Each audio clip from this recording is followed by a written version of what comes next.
I said good afternoon, everybody. You can hear me? All right, we're going to open it up with a moment of silence. Please bow your heads.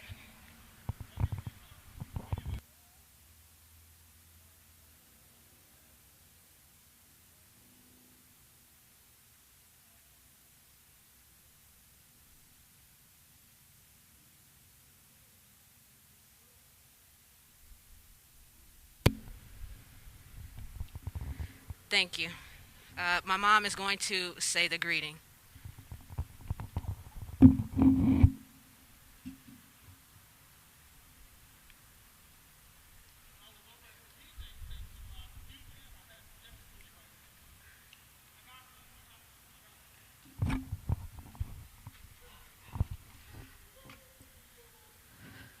They over there with their stuff too. Okay, so again, good afternoon, and thank you all for your patience. We really appreciate it. We know that you guys are all here because you love Marcus, and so we really appreciate that. I wanted to say that yesterday we had a quiet hour, couple of hours, and we had our moments of tears. We shared a lot of stories as well, but today we really want to make this a celebration of his life. And so the music that you heard playing already were all his favorite songs. We're going to continue to do that. And then we don't have a long program, but we have a short program. And then we want to give all of you a chance to come up and say your remarks and tell stories or whatever it is that you want to share. And then after that, we'll fellowship and we have food for everybody. Please, again, if you need to get water, help yourself to that. And we will get started, and thank y'all all for being there. Thank you for the love, the prayers, the comfort, the support, because we have really needed it. And continue to keep us uplifted and in prayers. And especially pray for Matthew. Cover my nephew, please. Everybody join us in that. And we'll have another musical selection. And then my cousin will come forward and read a poem that was written by my aunt who could not be here. So thank you.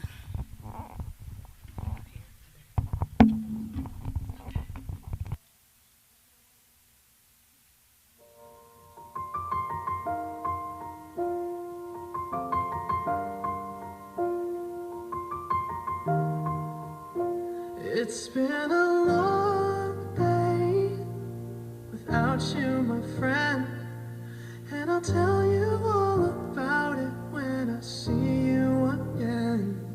We've come a long way from where we began. Oh, I'll tell you all about it when I see you again. When I see you again. Damn, who knew? All the planes we flew, good things we've been through. That I'll be standing right here talking to you about another path. I know we love to hit the road and laugh, but something told me that it wouldn't last. Had to switch up, look at things different, see the bigger picture. Those were the days, hard work forever pays. Now I see you in a better place.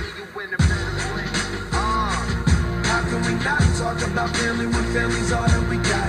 Everything I went through, you were standing there by my side, and now you gon' be with me for the last ride. It's been a long day without you, my friend, and I'll tell you all about it when I see you again. We've come a long way from where we began. Oh, I'll tell you all about it when I see you again. When I see you again.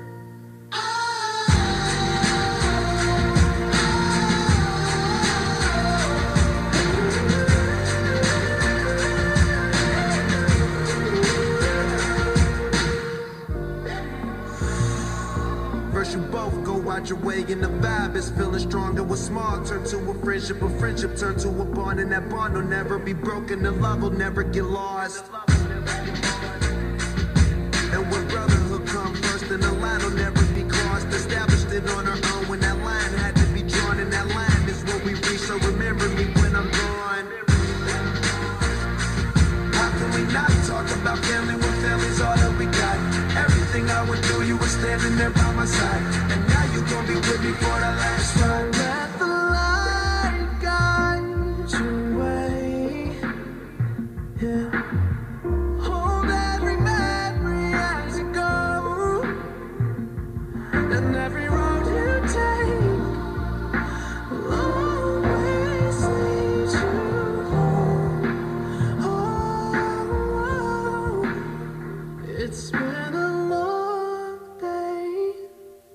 without you, my friend. And I'll tell you all about it when I see you again. We've come a long way from where we began. Oh, I'll tell you all about it when I see you again. When I see you again.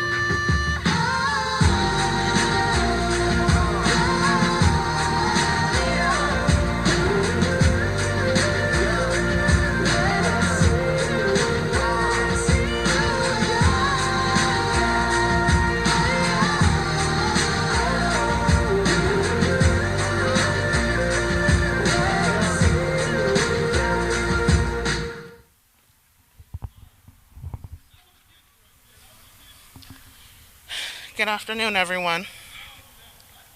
I'm reading Love Life. It's by my mother, Ateem George, Marquez's aunt. Life is a gift of love, freely given from above. You can have your heart's desires if you will honor and attend your indwelling sacred fires. This, my friend, is the key. Believe in life's possibilities, and they will be. Always remember this, beloved. You are truly free. Peace. Ateem Anita George, PhD.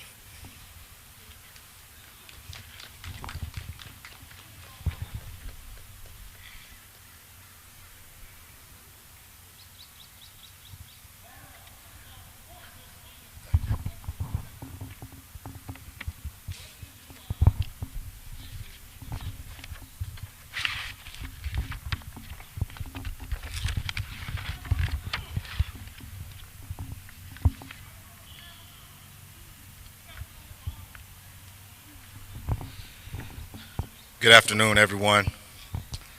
I will be delivering the obituary for Marquez. It is in your program if you have one, on the last page, or second to the last, or the second page. Oh, page 2.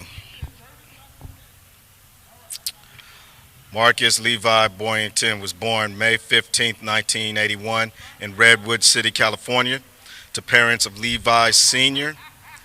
and Amphitheatre. Marquez was their firstborn son and younger brother to Kim and Michelle, as well as older brother to Levi Jr. He was also a loving and devoted father to his son Matthew and husband to Yakima. It is important to note that Marquez was also an amazing uncle to Amber, Deshay,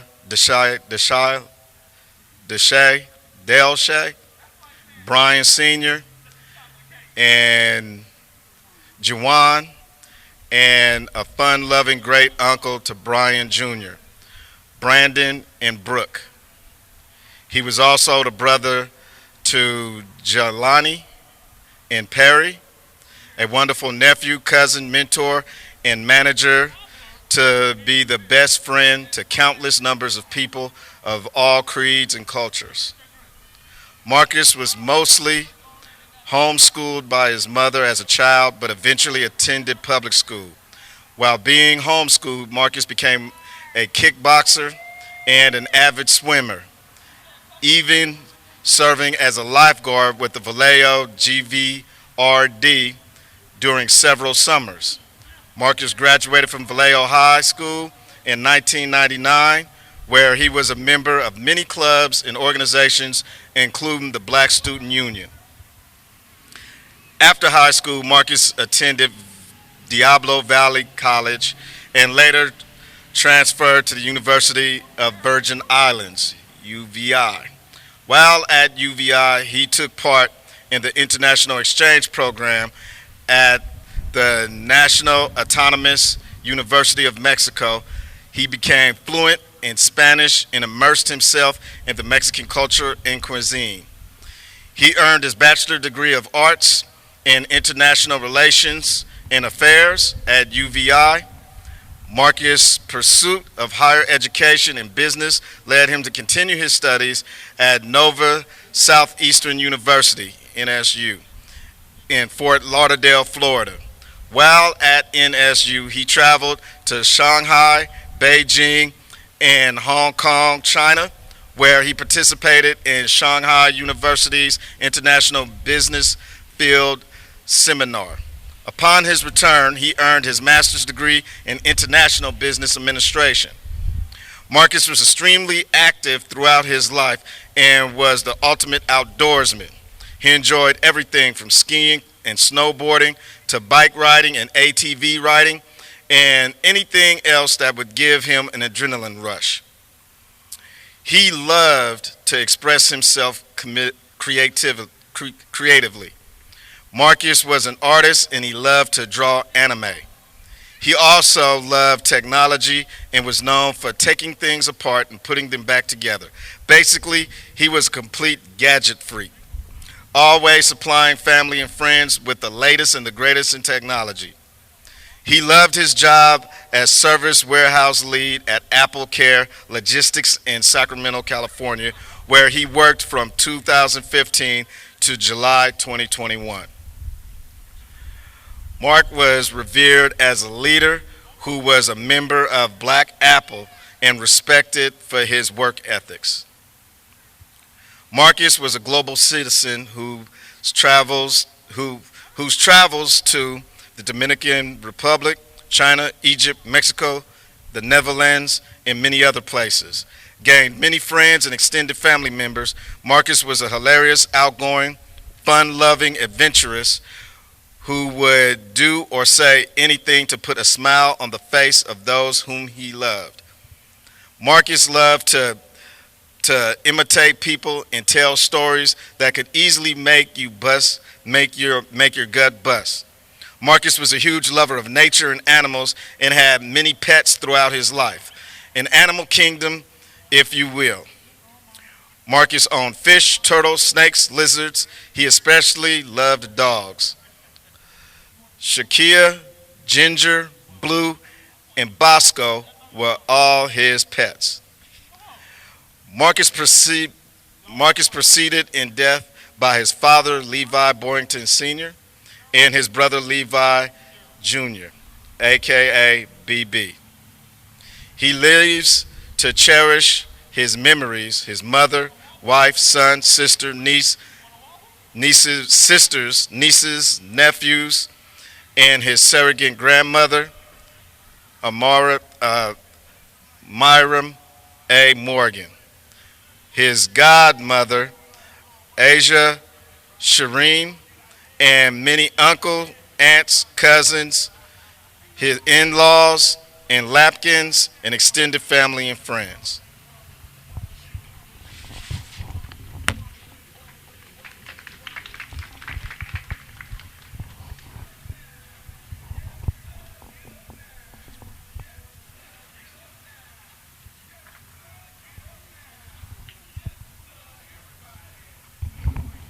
All right, right now we'll have another musical selection.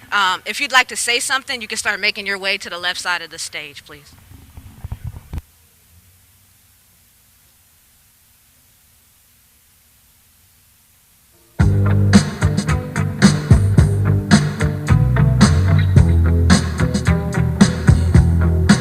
This right here, Jimmy, goes out to everyone that has lost someone they truly love. Check it out. Seems like yesterday we used to rock the show. I laced the track, you locked the flow. So far from hanging on the block of dough. Notorious, they got to know that life ain't always what it seemed to be. Words can't express what you mean to me. Even though you're gone, we still a team. Through your family, I'll fulfill your dreams. In the future, can't wait to see if you open up the gates for me. Reminisce sometime. Night they took my friend. Try to black it out, but it plays again. When it's real, feeling's hard to conceal. Can't imagine all the pain I feel. Give anything to hear half the breath. I know you're still living your life after death. Every move I make, every single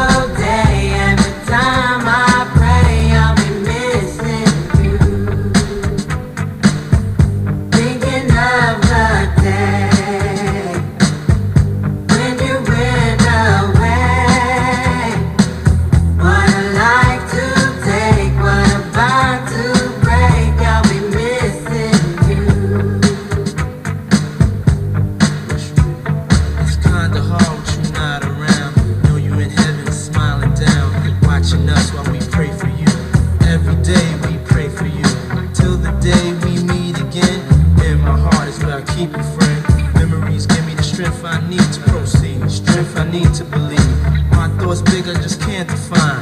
Wish I could turn back the hands of time. Us in the six, shopping new clothes and kicks. You and me taking flicks, making hits, stages they receive you on. Still can't believe you're gone. Give anything to hear half your breath. I know you're still living your life after death.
Before we start the remarks, I'm going to have my cousin come up and read a couple of family tributes to Marcus from members of the family who couldn't make it.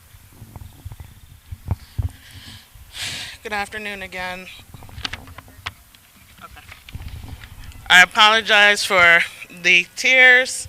I'm the crybaby of the family, so bear with me. This letter is from my grandma, and it is written to Marcus. It says, "Farewell, Marquex Levi Boynton. If how we came into this world is the way we should go, you should have been saying these words at my funeral. But God knows best. I know you to be a loving, kind, fun, good-hearted person who loves to make people laugh and feel good, always caring for others. I remember when you were with us in Maryland, you came to me to teach you how to cook jollof rice. You would stand there frying the chicken, taking pictures and laughing, making fun of the whole experience. I hope you remember that. I don't know you to be a violent man that gets angry to the point of wanting to take your own life. You have always been kind and good. What happened that morning is a mystery to me. Jesus, who is the silent listener to every conversation and was a witness in that apartment, will help us to get the closure to your passing away in his precious name. Let all that is concealed be revealed and healed.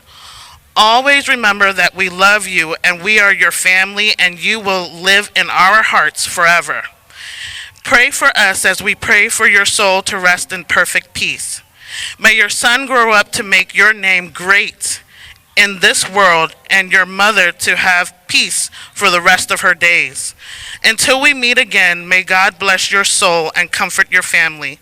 Love always, Grandma Miriam Morgan, August 21st, 2021.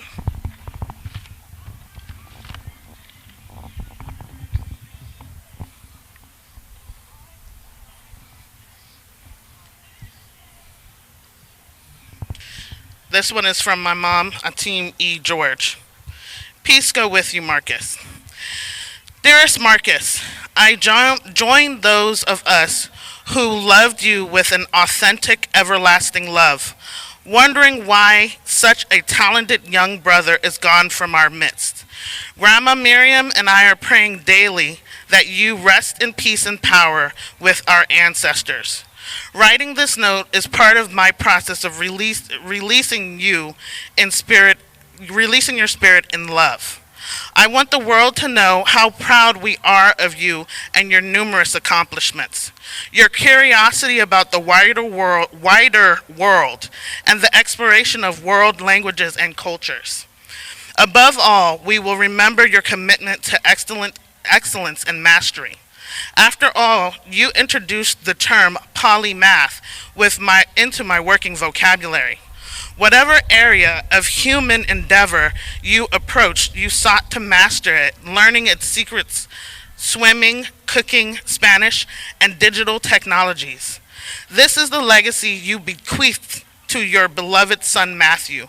Rest then in peace and power. Lovingly, Anta Team. This is from my sister Michelle Ford. Dear cousin, words cannot express how much I miss you. I miss your positive outlook on life, your easygoing nature and warm smile that lights up every room. I miss your words of affirmation to Jay, my brother-in-law, who had lost his father and was in a great deal of pain. I remember how we used to play as kids. I remember a few years back how you made such an amazing meal for my birthday, and what an excellent host you were. I remember you and will always remember you. I love you, cuz, and thank you for the wonderful impact you made on this earth. Love, Michelle.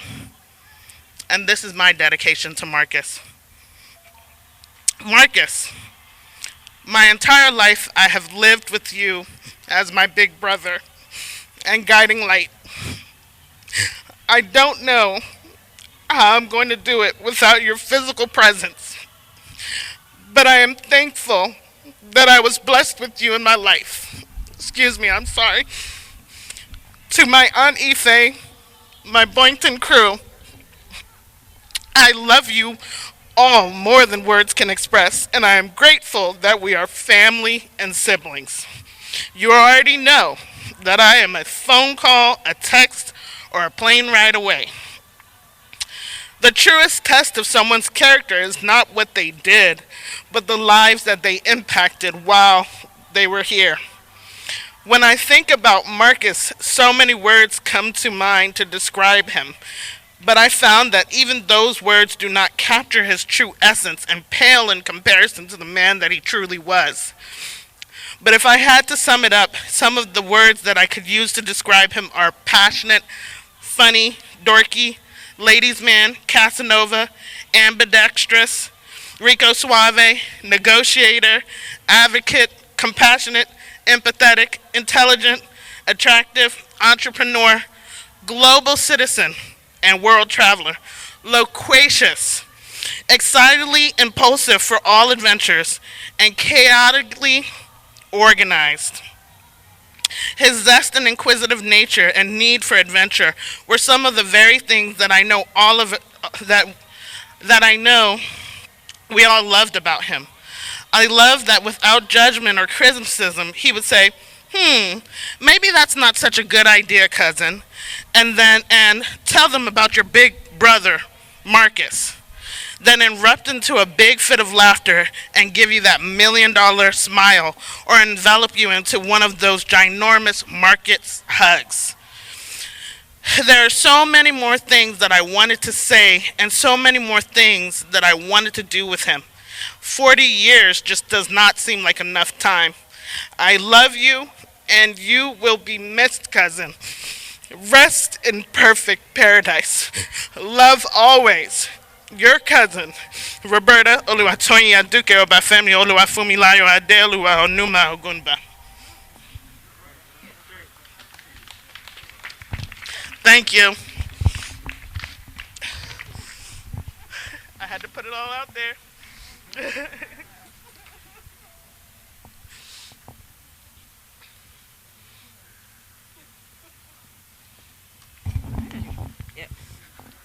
Okay, so now we're going to have our remarks, and I'd like to invite people up to say. I can take my mask off, right?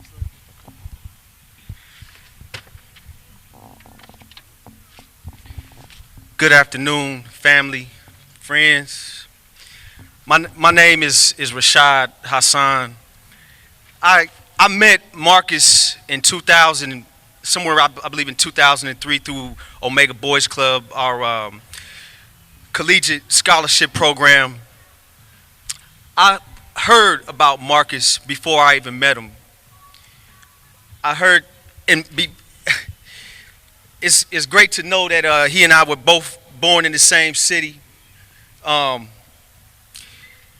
I heard nothing but great things about him. He attended the University of the Virgin Islands. I hadn't even known that it was a university there.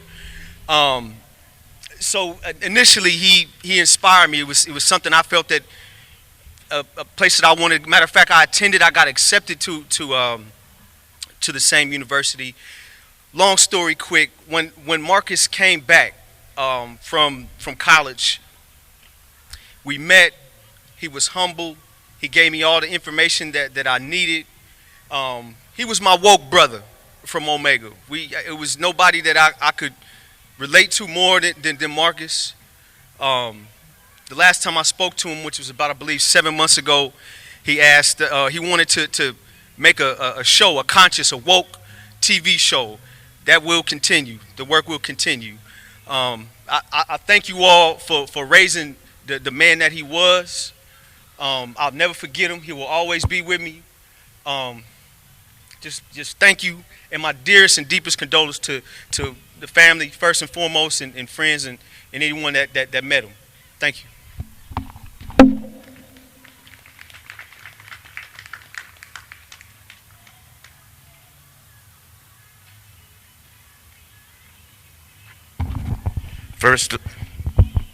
First of all, I want to give honor to God, the Most High, and I'm going to greet you the same way Marcus would greet me when he'd give me those phone calls, middle of the night, or whenever he decided to give them.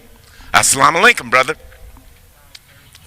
And that's what he would say to me because he knew who I was. My name is Dr. LaRue Moore, or Dr. Shaki Ali Shabazz, depending on your persuasion. I learned about Marcus when he sat in my technology class at Diablo Valley College. He sat in the front row, and he had questions. He always had questions. And he would depend on me to tell him the truth. And that mentorship lasted years and years and years. Every time he would go somewhere, Dr. Moore, you think I need to? Should I? Can I? I said, boy, you know what I'm going to say. Go for it. You know I'm going to say, trust yourself and love along the way. And that's my mantra with him. Love yourself and love the people around you and do whatever you can. And he always would do that for me. So he would give it back to me. I did it. I got there. Now that Mexico thing, that was a little bit strange for me, but that's all right. We made it through that. But the main thing that I want you to remember about him is that he's still questioning. I know wherever he at, he's still questioning. And I, personally, because he would call whenever he felt like it, and I was always there, my number never changed, I almost expect a call anytime. Now that's strange, but that's the relationship I had with him. So, to the family who don't know me, you don't need to know me. You met me when you were talking to him sometimes. Mother dear, you know he cut my hair in your backyard. That was a long time ago. So you have my love, you have my respect. We're going to all miss him, but I'm going to cherish him being here with my heart right now. Thank you so much.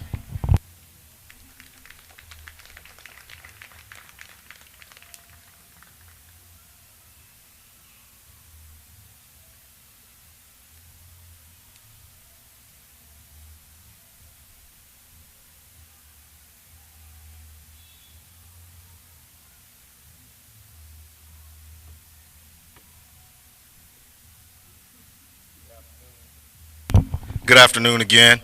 I got a few words to say, but I also was sent a text message by Miss Estelle and Dr. Marshall, and they would like for me to read it. They wasn't able to attend, but they wanted their words to be heard and acknowledge the impact that Marcus has made on their lives.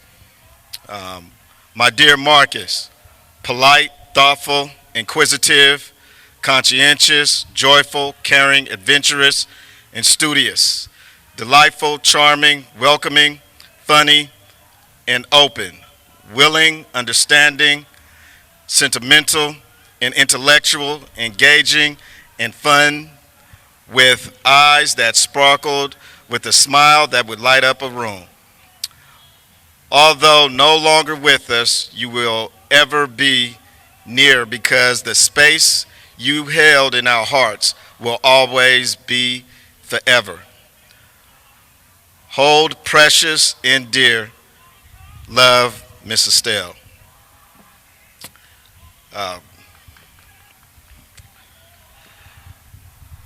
Real quick, there's a number of stories that I could tell, but I think the one that I want to express at this particular moment is when he introduced me to bike riding.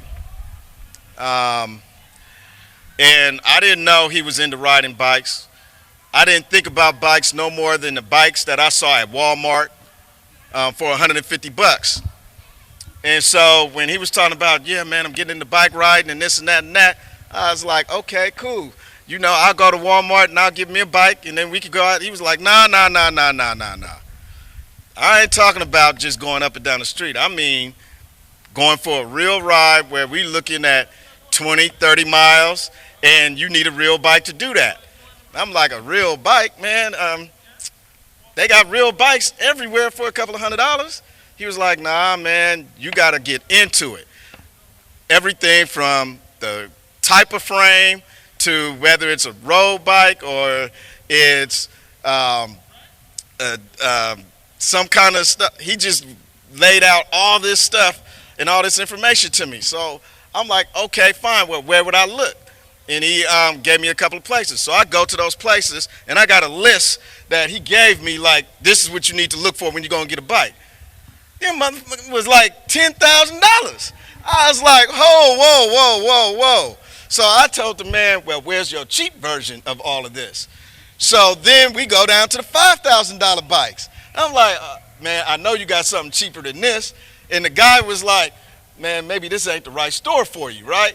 So I went ahead, left, and I called Marcus and said, man, I don't know about this bike thing, not on the level that you talking about. He was like, man, do you got the app Offer Up? And I said, nah. He said, well, here, get the app and I'm going to send you something. So I got the app, and he sent me an ad for a bike that was, the company that make it is called Giant. And they're on the Tour de France and all this stuff. And I remember that was some of those higher level bikes that I saw at the bike store.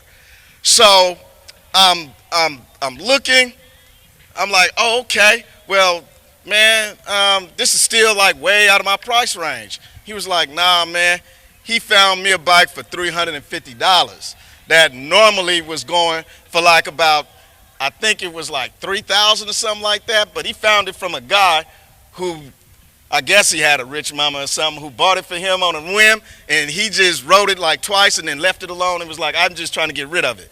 So he even negotiated the deal for me with the guy and got me the shoes, he got me the pedals, he got me all the bells and whistles with it.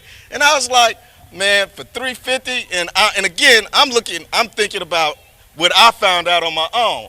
But that was Marcus. If he had an interest in something, he was going to jump into it full throttle, both feet. And if you had an interest in it and you wanted to do it, he wasn't going to let a barrier get in your way. He was going to help you get through that barrier if that was something that you really wanted to do. And so he actually brought the bike to my house. And I still got that bike. It's still sitting in the garage. Still, I haven't rode it with the bike shoes. I don't even know how to click into the things or whatnot.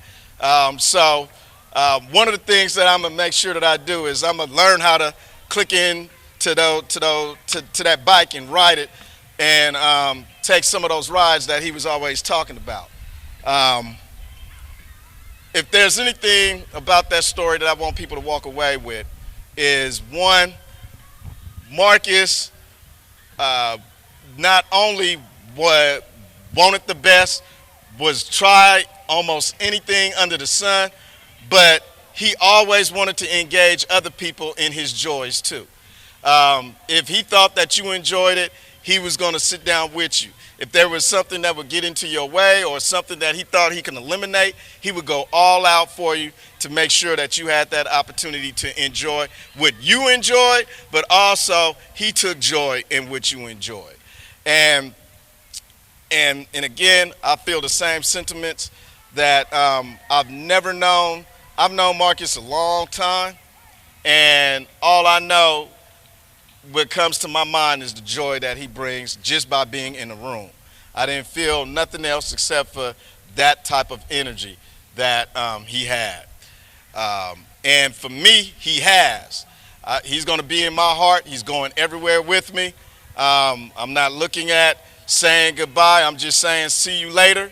And for me, I want to be in a place where I can have the kind of impact that he had just by being who he was as a person. With that said, hopefully we could get a few more remarks. But let me say this to the family and the friends. Thank y'all for everything that you did to create who Marcus was, because everybody added something to his life that allowed him to add to somebody else's life and enrich it. So he never just impacted somebody else. Everybody impacted him, and then he turned that into how he impacted other people around. So enjoy the rest of the afternoon. And again, if there's anybody who would like to say anything, feel free to come on up and do so. Thank you.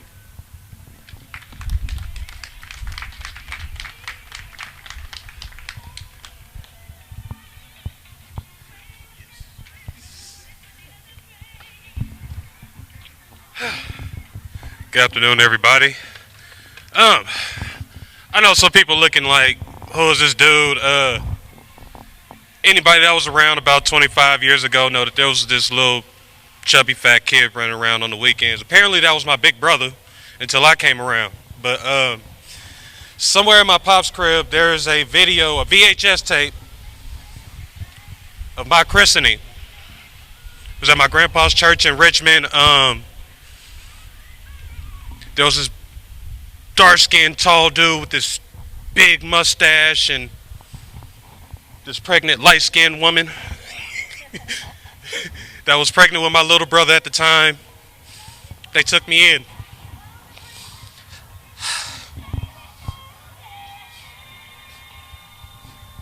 Coming up,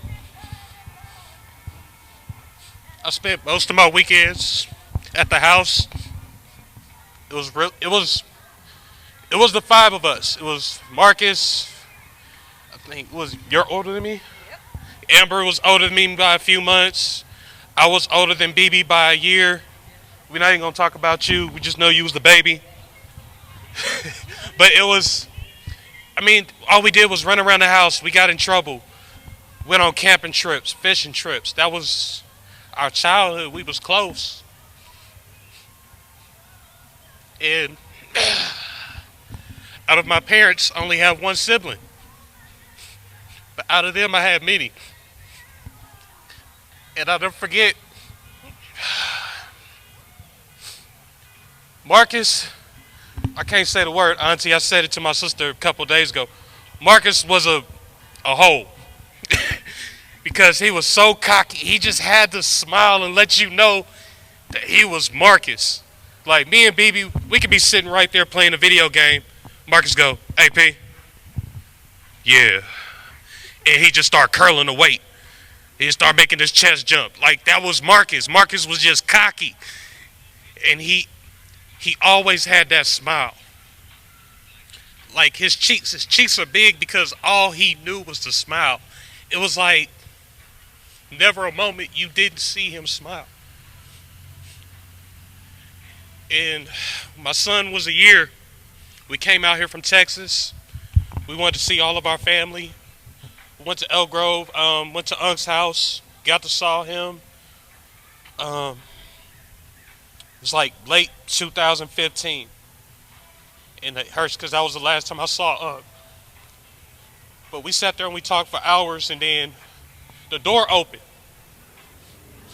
Marcus came in. All I could do was hold him. I had missed my brothers.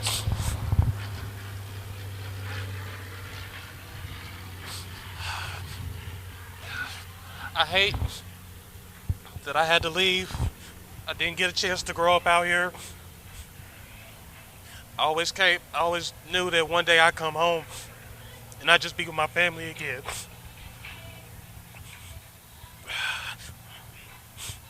It hurts. It's not the first time we went through it, but we're gonna make it through it. I'm home. There's still a brother here. I'm not going anywhere. If you guys need me, just call. I love you. I love all of you.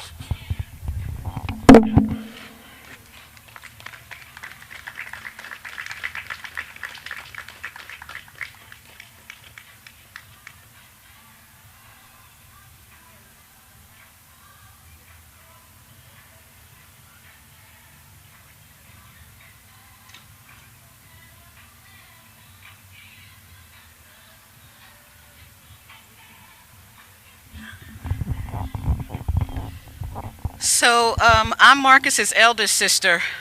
I'm 14 years older than him.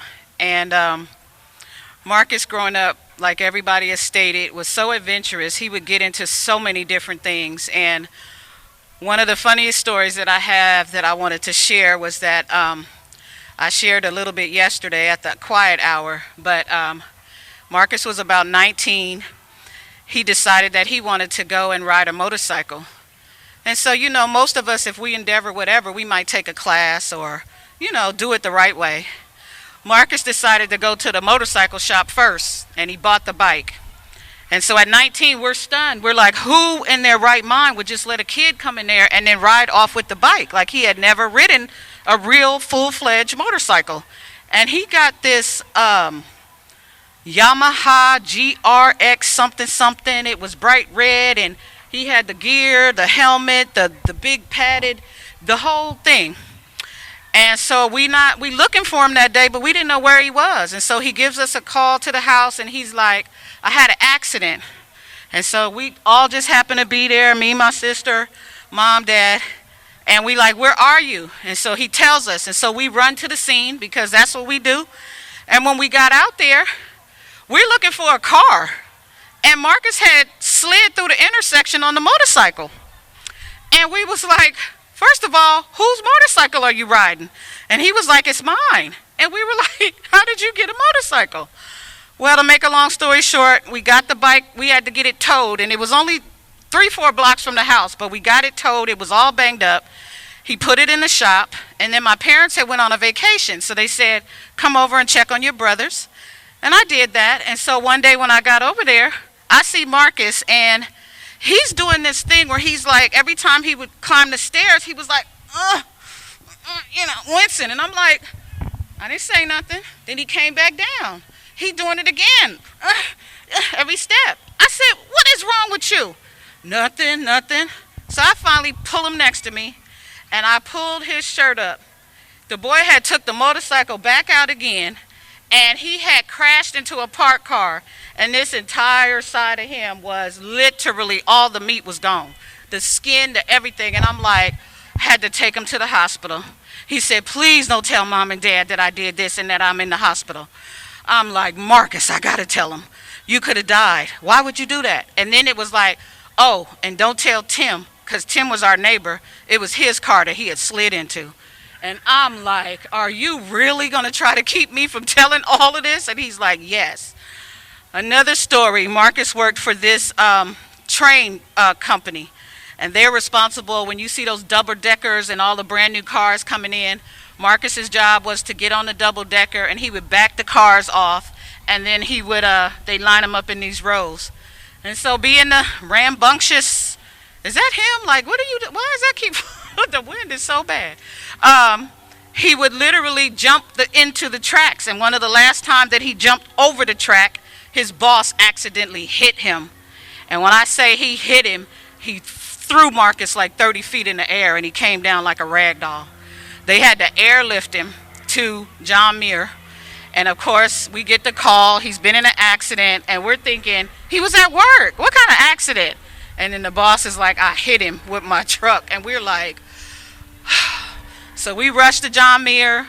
Marcus is down for many months. He had to come home in a wheelchair. He had to go to therapy. It was a mess. And right after that, he got on a plane and he went to the University of the Virgin Islands. And his graduation brought us so much joy because of all the things that he had just done. And Marcus would climb mountains. I think the only thing that he had not done was like literally jumped out of a plane. But everything else, anything else, if you said, I want to go do this, he'll meet you there to do it. And so just like Andre and my brother PJ have all said, he was so adventurous, and we love that about him. But his graduation was one of the best times that we have ever had. It was about 15, 20 family members. We all flew there. And we thought, we're on vacation. We're going to have this great time, you know. And he told us not to book any hotels. Like, he had our stay. Don't do any of that. And we're like, okay. Marcus had hooked us up with dorm rooms. And we were like, who do you think want to sleep in the dorms with y'all? But we had the best time. He had a regimented schedule. He was going to show us everything in those short days that we had to be there. And we literally up at 6 every morning. He's cooking breakfast. He's doing all this. Then we island hopping. We doing karaoke at night. We at this place and that place. But it was one of the best times that we have ever had. And so what I am going to miss most about Marcus is that, of course, that smile, but also just his adventurous spirit, you know. I'm so proud of all of his accomplishments, but the most that I'm proud of is the dad that he got to be, even though that it was a short time. When I tell y'all that he adores Matthew. He was taking my advice, and I told him, you know, he's going to be worse than you and BB were. So my nephew was climbing couches and walls and hanging upside down, and Marcus is just chilling, and I'm on the FaceTime, and I'm like, hey, get down, stop that, you know. He's like, nope, he get to do it all. That's what mom and dad let me do. He can do it all. So every day he would come home from work, and it was them. They went out. He took them everywhere and anywhere. He was always, Marcus take him out. He done bought this boy a full-fledged man-sized guitar. I got videos of Matthew strumming the guitar in the park, playing bongos in the park. I mean, they have done so many things, and he was looking forward to all the things that he was going to teach him and show him. And so we are going to do our best to keep his memory alive in Matthew. And I have so many friends here. My friend Denise, we've been friends since we were 14 years old. She remembers Marcus as a baby. My sister Teresa, she's been in our family for 25 years, so she knows Marcus as a little person. And so we have so many memories, and would love for anybody else to come up and share those, okay? Thank y'all.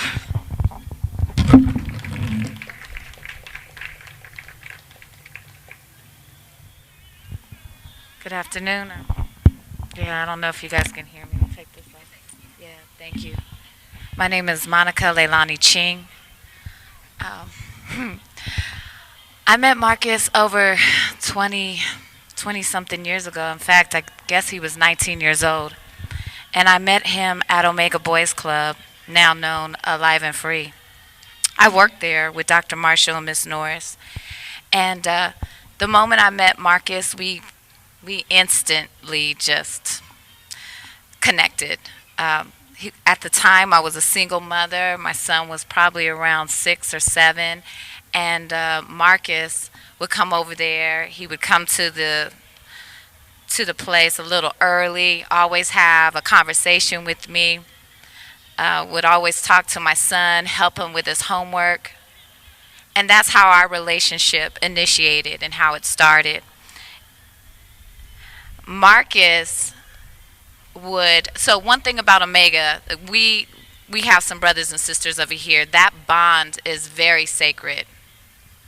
It's a lifetime type of bond, and we all come from different backgrounds, but we were under the influence of people. It's not a but. We were under the influence of people such as Coach Jiggets, and we understood that we're standing on the shoulders of our ancestors.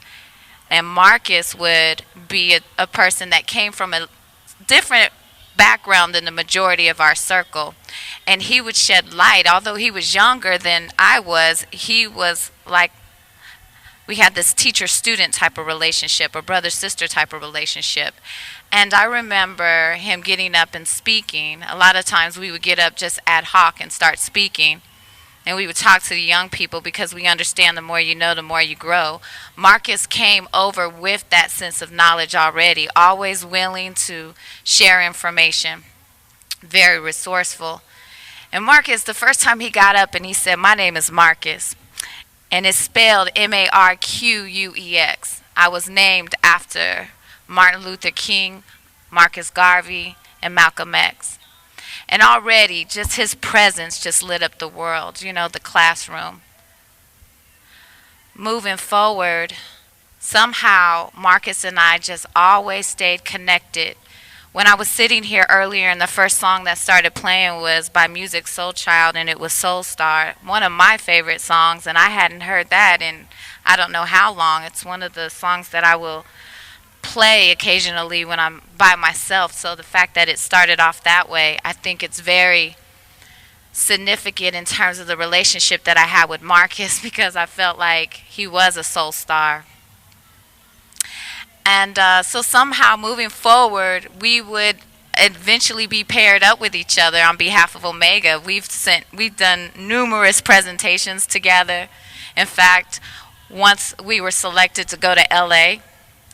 And one of my fondest memories, so we go to LA and we stay at he had his own room, I had mine. We stay out in some place in Santa Monica, and we were speaking on behalf of Omegas for the weekend.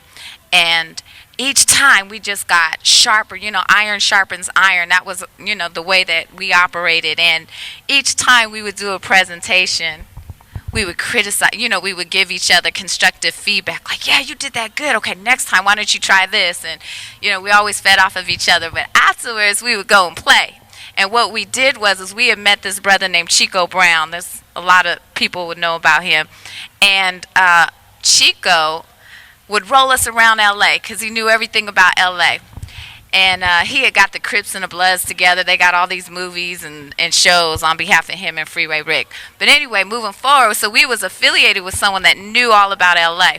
So one of the places that he took us to, I think there's a group, B2K or something like that, and that was Chico's nephew. And you should have seen, Marcus might have been a fan. Like, I don't know, he just was so starstruck. We're at B2K's, one of his nephew's house, and talking to the parents, and he was just so curious and asking so many questions, and his smile was lighting up.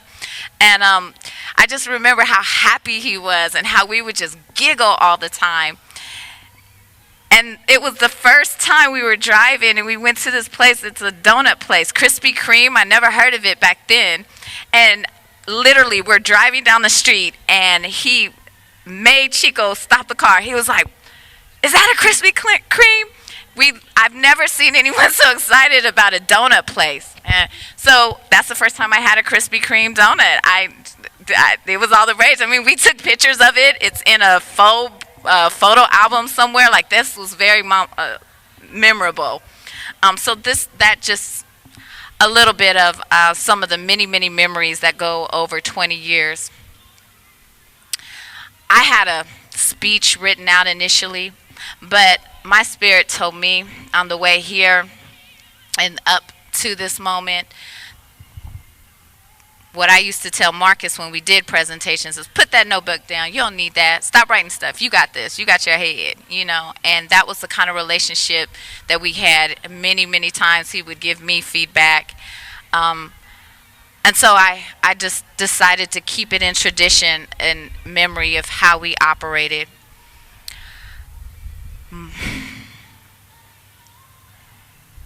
I have so many memories, so many fun, loving. But I just want to just talk about how I will forever honor and remember him. Marcus was in my tight circle, and there wasn't an hour that wasn't appropriate for him to talk. When I was going through my relationship issues, or if I was meeting somebody and I was thinking he was okay, I'd be like, yo, Marcus, what do you think about so-and-so? You know, come and meet him. I can bring Marcus around Marcus was the type of personality that you can bring him around different circles, right? Sometimes you can't mix your circles of friends with other circles. He would come out to Oakland, stay the weekend at my place. We had years and years of dialogue. He helped mentored. I have 3 sons. I'm a grandmother of 3 children as well. And he helped mentored my two children, actually all 3 of my sons. He was the type of brother and the type of man that, as a single parent, I wanted my sons to make sure that they followed or at least had influence by. And he willingly did that. His smile is just contagious.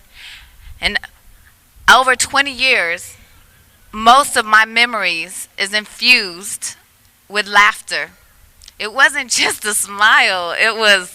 He had a personality. He was intelligent. He was knowledgeable. And he really was funny. And every time we were around each other was always good energy. So I'll end this to say this, that he is now our ancestor. And I don't know how many years we've celebrated Kwanzaa and acknowledged our ancestors. So I just want to say that how I will continue to honor him is that because he was so resourceful, I will always continue to share the information that I know. But I will also honor him for when I become a little mentally fatigued, or if I feel like I want to know something, but I'm just a little bit too lazy to read, I will make sure that I will pick up that book and commit to it. When I'm working out in the gym, if I'm struggling on doing that set, I'm trying to get to 11 and 12, I'm going to push it to 15. It's been working for me in the last couple of weeks. I think about Marcus, and I think about his perseverance, and I think about his determination. I just can't believe I'm up here, and in the back of my mind, I just never thought that I would be. So he lives forever in my heart and memory. And thank you, Queen Mother, for raising such a beautiful spirit and his family as well. Thank you.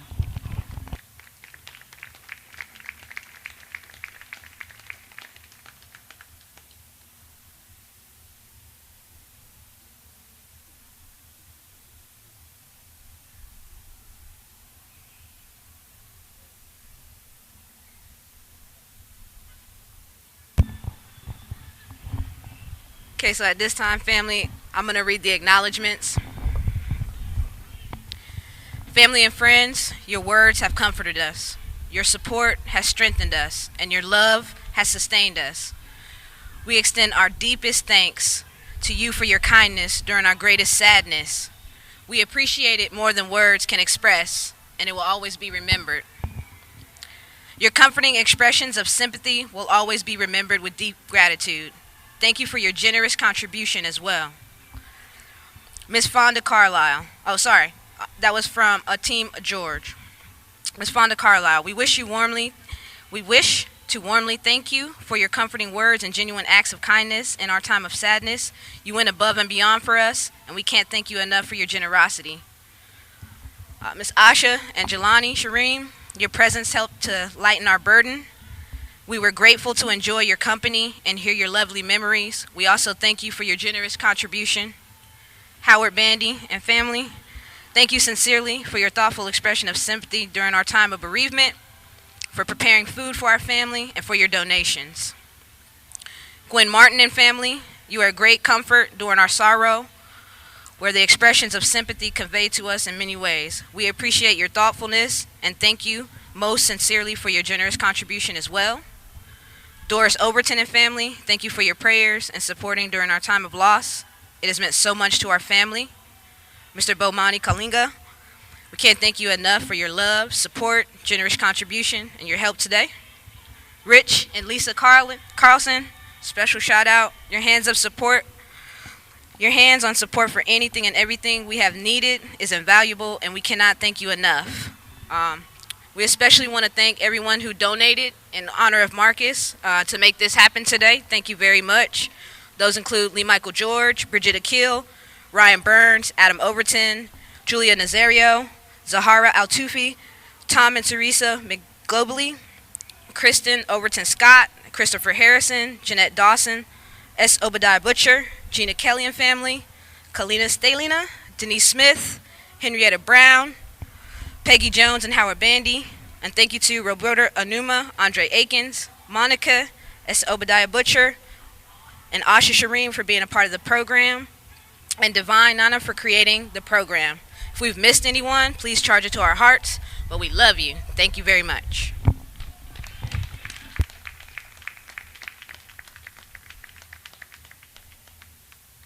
How do I say goodbye to what we had?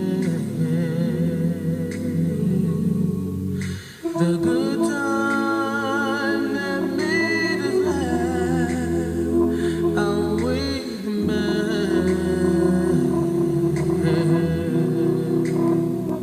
I thought we'd get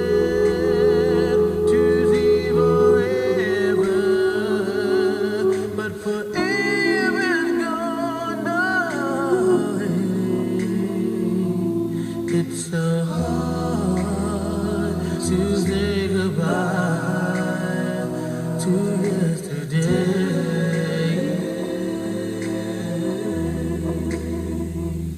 I don't know where this road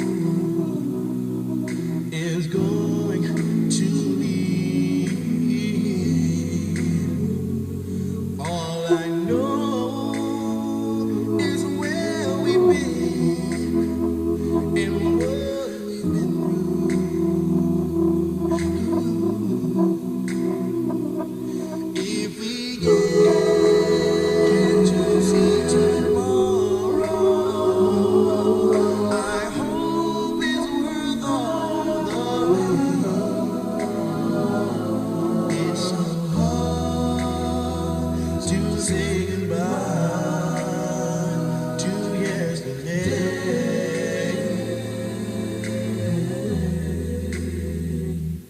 and I'll take with me the memories to be my sunshine after the rain. It's so hard to say goodbye to yesterday,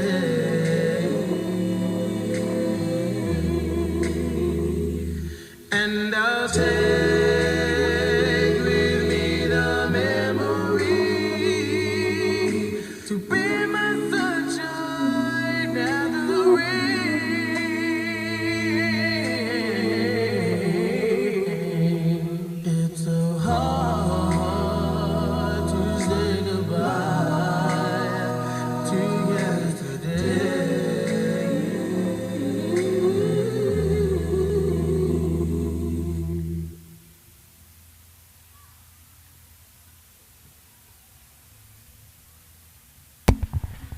Okay, now I'd like to invite my Uncle Sam to come up and give our closing remarks.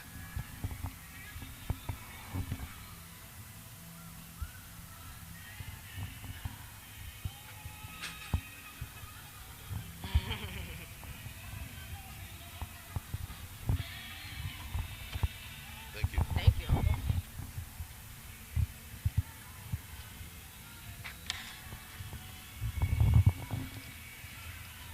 Good afternoon, everyone. My name is S. Obadiah Butcher, an uncle were there when Marcus was born.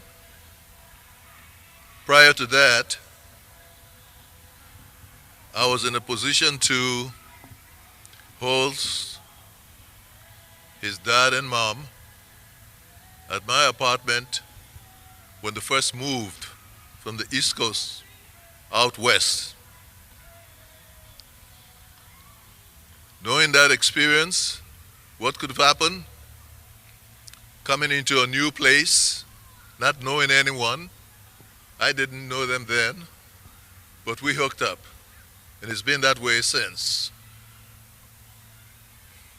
It's unfortunate that we have to be here today under this circumstance.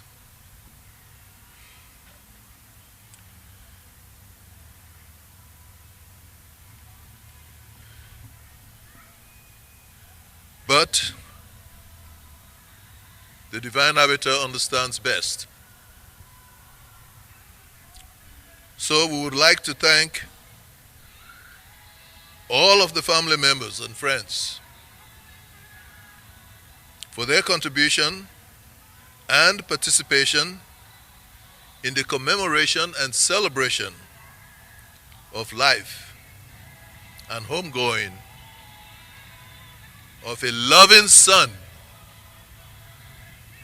a loving father, a compassionate and caring brother, a cherished uncle, a dear friend, and above all, a devoted leader and mentor. I speak of none other than Mr. Marquex Levi Boynton.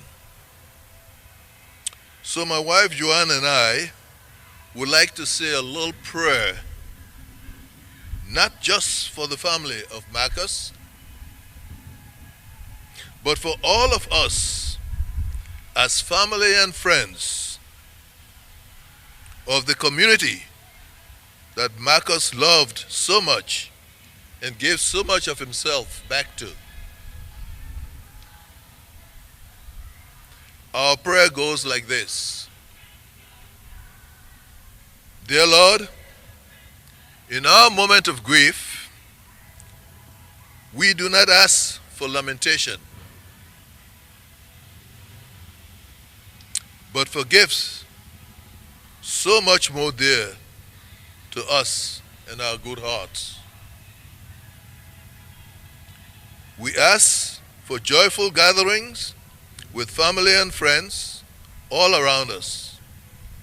We ask for familiar voices and laughter to cheer and inspire us. We ask for friends to send their best so that Marquex's family might know we care. We ask for quiet moments in our hearts, quiet moment to mourn, to think, and to remember all the lovely and beautiful and wonderful period and time we once shared.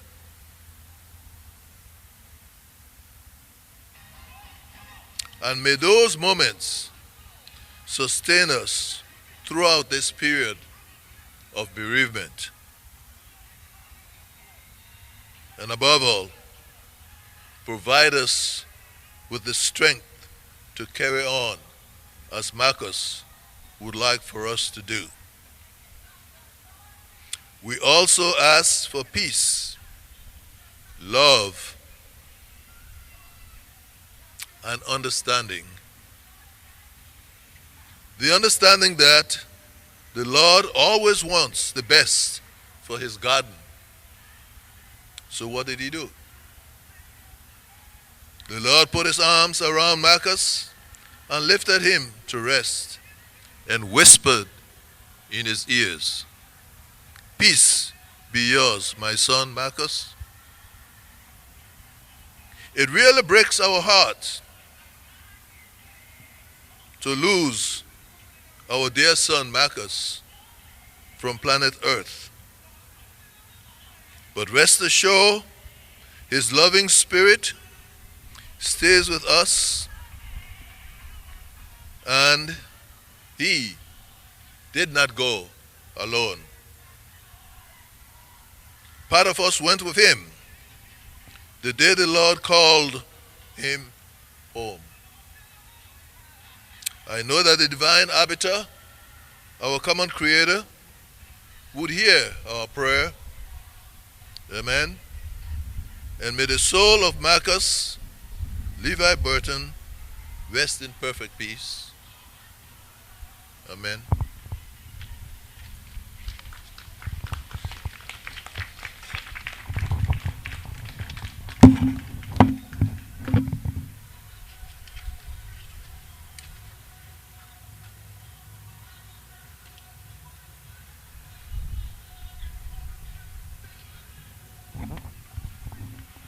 So that concludes the sad part.